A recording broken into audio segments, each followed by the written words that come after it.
execution style in their sleep. Detectives believe Doug Eapman was the target. His girlfriend just happened to be with him. Someone wanted him dead, but who? As Local 12's Deborah Dixon shows us, apparently it could be a lot of people. The children sleeping upstairs in the Elsmere home don't hear the sound of gunfire.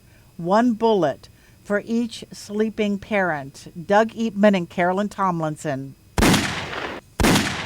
My mom was my best friend. She was like my sister, but she was my mom.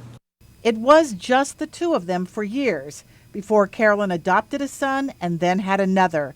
It was Stephanie who found her mother dead. When she tried to shake her awake the morning of April 6th, she saw blood. I don't sleep. Only time I sleep is if I'm at my friend's house. And other than that, I don't sleep at all. What are you thinking about when you try to fall asleep? Well, one, this house is haunted, and two, that the person is going to come, try and hurt me or something. Because they're out there. They already did it to my mom and my stepdad, which was like my dad.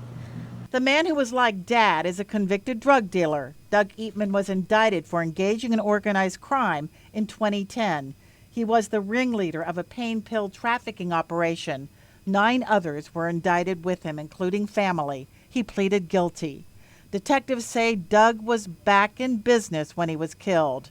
Why couldn't they have killed him somewhere else? That's because the killer or killers wanted something from the house. Police don't want to say what it is, but it's valuable, it was hidden, and they knew where to find it.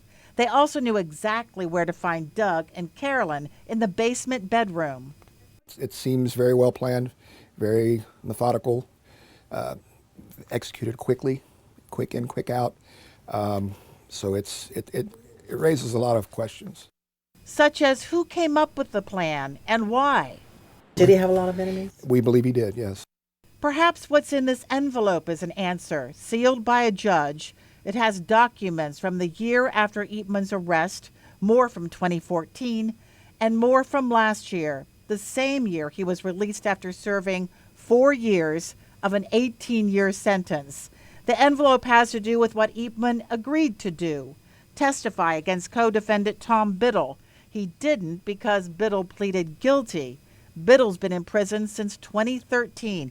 He could be there until 2027.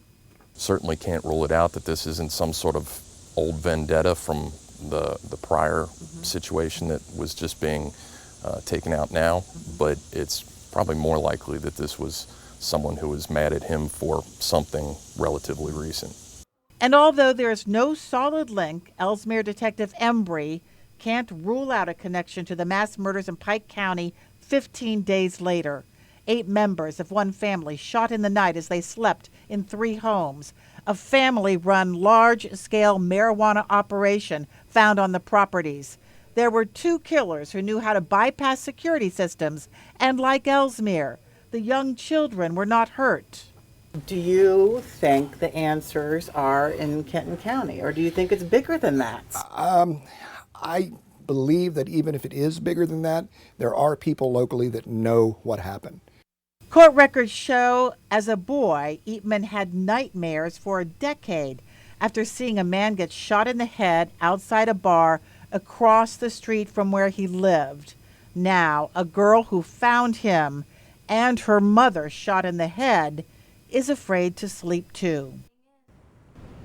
And that little girl, she's afraid she's going to get killed because she doesn't know who did it. Sure, and she lives in fear. She hears noises. It's very sad. Now, she wanted to talk to us. We didn't go looking for her. She wanted to talk to us, I think, for her mom, and also in hopes of having some peace in her life, maybe helping someone come forward. Yeah.